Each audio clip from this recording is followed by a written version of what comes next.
Hello and welcome back to Break, Battle, and Roll. I am your Dungeon Master and Barkeep, Aaron Rollins. This week we embark on the first of our three-part Episode 0.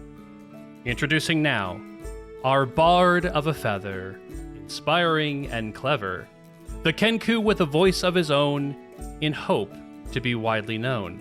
Hello! Thank you so much. My name is Chad Stafford, and I will be playing Timothy Biscuit. And without further ado, it's time to break, battle, and roll. Play us another song, Bard! The crewmen plead with you. Rarely have you ever had an audience like this. Folks from different walks of life, all working together to keep this ship running. Dwarves sitting among goblins, sitting among, fishmen? Need new worry. They loved your craft, and not a single one seemed to give two shits that you were a Kenku. Timothy, your journey has been long and exhausting. It has nearly ended a couple times.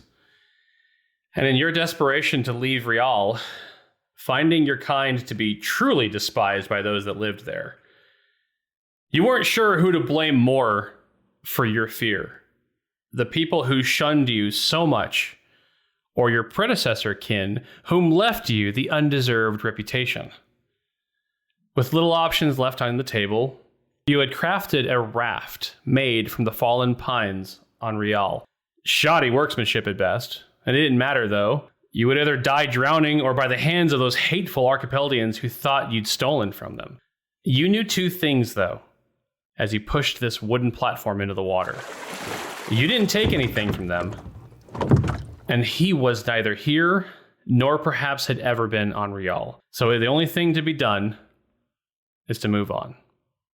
And as you drifted away from the dark, forest green covered island, your feathery hand reached for the lute.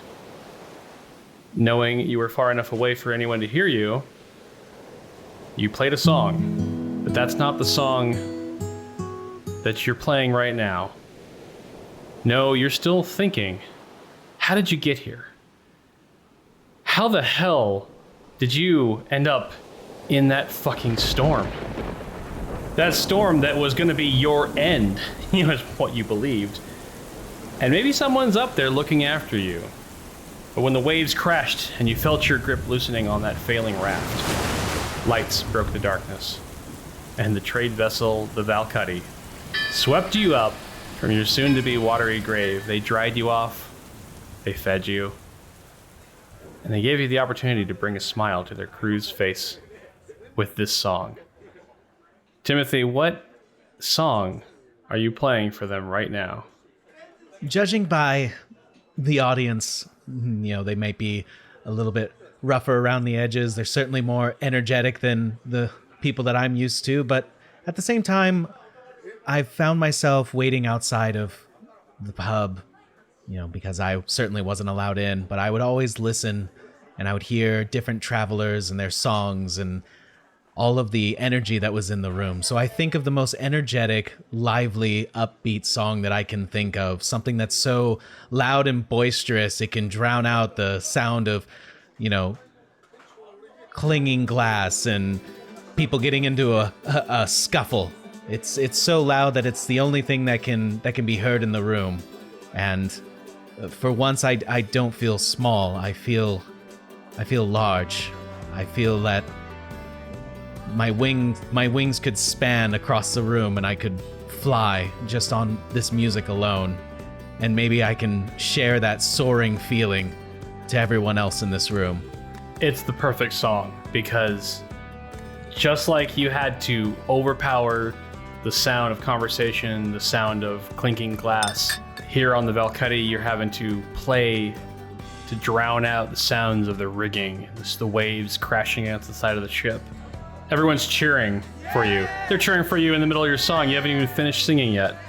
They're just so happy to have a bard playing and keeping their moral, their morale so high on this long journey of theirs. And so, Timothy, you were given another chance. Seems like that happens quite a bit. Your journey continues on. You go rest your little feathery head down for, the night in one of the crew's, hanging hammocks. And it feels nice to be in a warm, welcome space for once. This is new. I'm not used to this. Even given my predicament in the middle of the sea I've never traversed before, and in a situation I never thought I would find myself in, there's still comfort? Is that the word? I guess it is. I guess I never experienced that before. You fade to sleep, but you're woken suddenly by a voice. Bard, wake up. Bard. What is it? Your captain needs you, Timothy. And you look up, and there's the captain standing above you.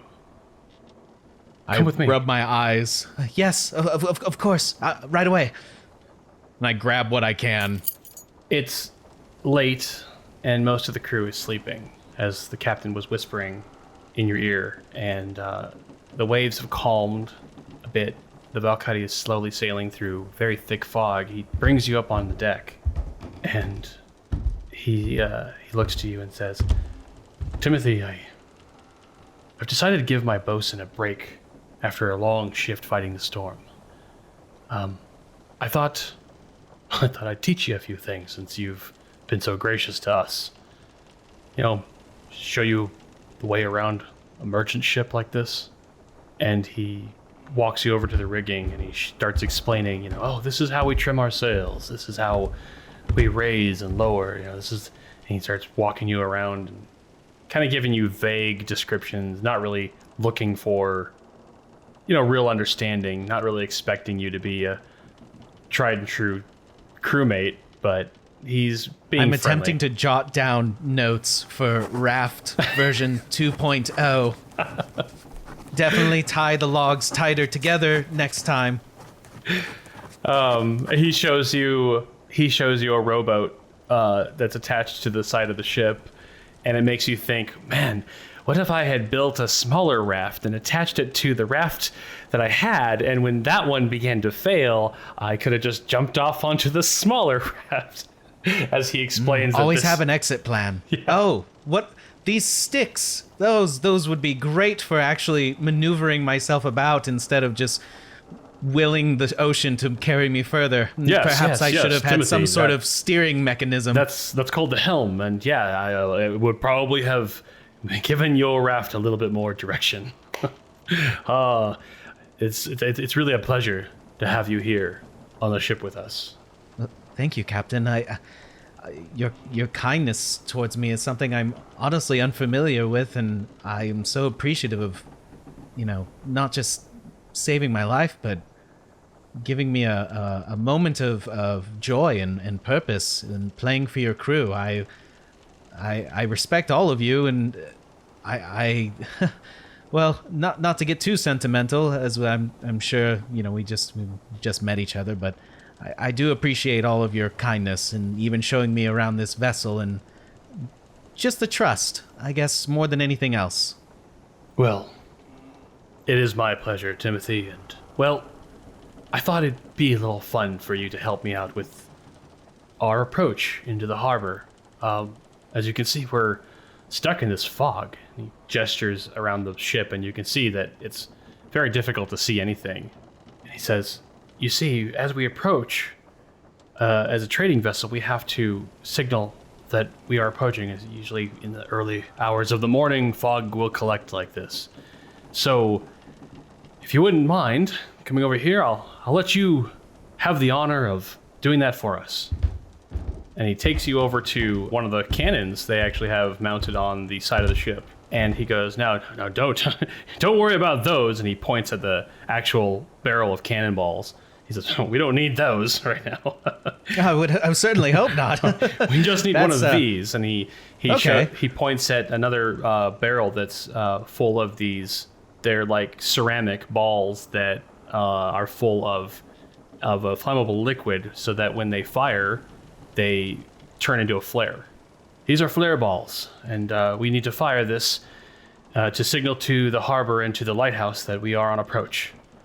So, let me show you. This is how you would insert it here, and then we have to actually make sure that it's yes. primed here. And okay, there we go. It just exactly, just like that, That's easier than I thought. Yes. Okay, so then.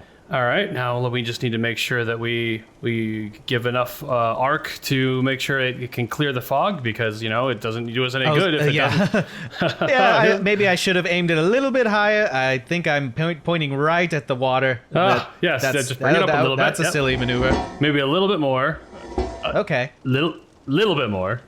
How about there? That's perfect. Now you take that over there, and he points to this like a lighting stick. He goes, and give it a good bang.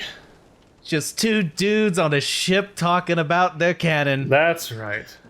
He goes ahead and gestures to it and goes, all right, I think we're ready. Here we go. You light the wick, and the cannon fires. And you see this ceramic ball explode only a couple feet after it leaves the cannon. And this white hot ball of fire flies through the fog, and then it disappears because you can't see through how thick it is. You just know that it's gone. Perfect. Thank you. Wow, that was majestic. It was almost like a little sun just flying off. And you stare up in the sky, and then you hear someone from the crow's nest go, "What the fuck?"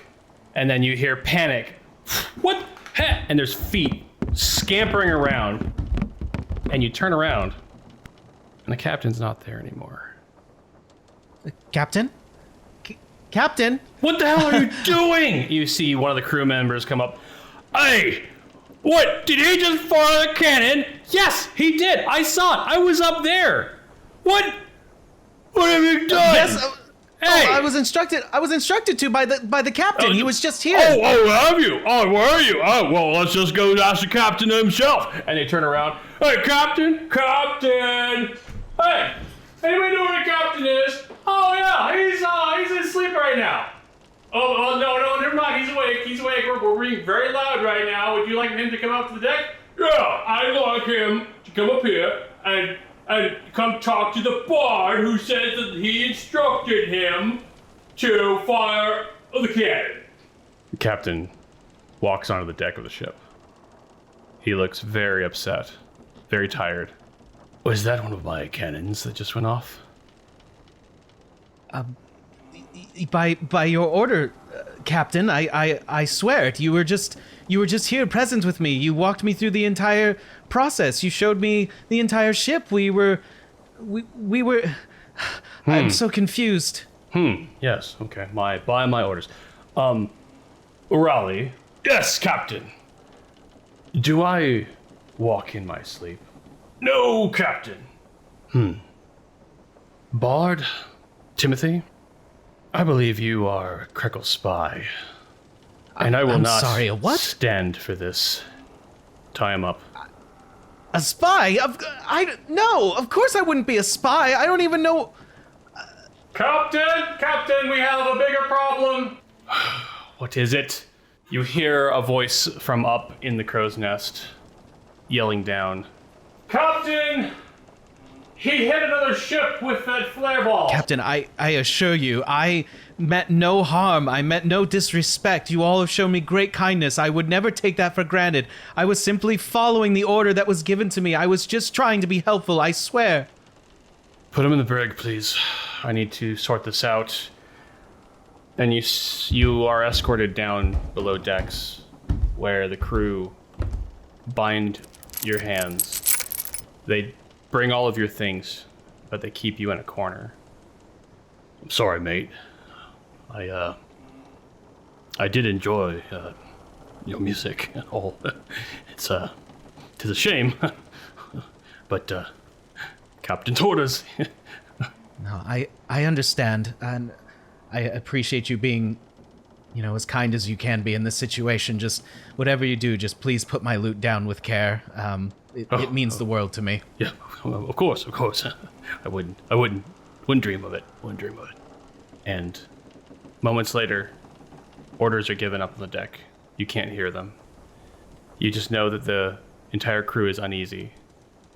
Something's happened. Something's been set in motion. There's sounds that you can hear muffled through the walls of the ship. Sounds of inaudible yelling and screaming. The captain comes walking down, and you can just see his mouth, because of your Kenku eyes, word: we need to get out of here. We need to disappear. Take him away. We will give you enough time. And the crew load you onto that rowboat he showed you. Well, was it him? Whoever it was, they're not there anymore. They lower the rowboat down, and two of the crew members push off. They row. What's going on? What's happening? Captain doesn't want to, Captain's a good man. And, well, Captain doesn't trust you anymore. I'm sorry. Captain's orders, and he just keeps rowing. And you see the fog breaks, and there's this dark shore of an island. And the rowboat pulls up, and they hop out, and they pull you out of the boat with all of your things. They pull a wooden stake out of the ground, and they go beyond the sand to where the earth is a little bit more dense, and they pound it into the ground. And there's a loop at the end of it, and they tie you to the loop in the stake. And he says, if it means anything, Bard, I'm not going to sleep tonight because of this. I wish you the best. And they run off back to the boat, push off the rowboat, and they disappear into the darkness.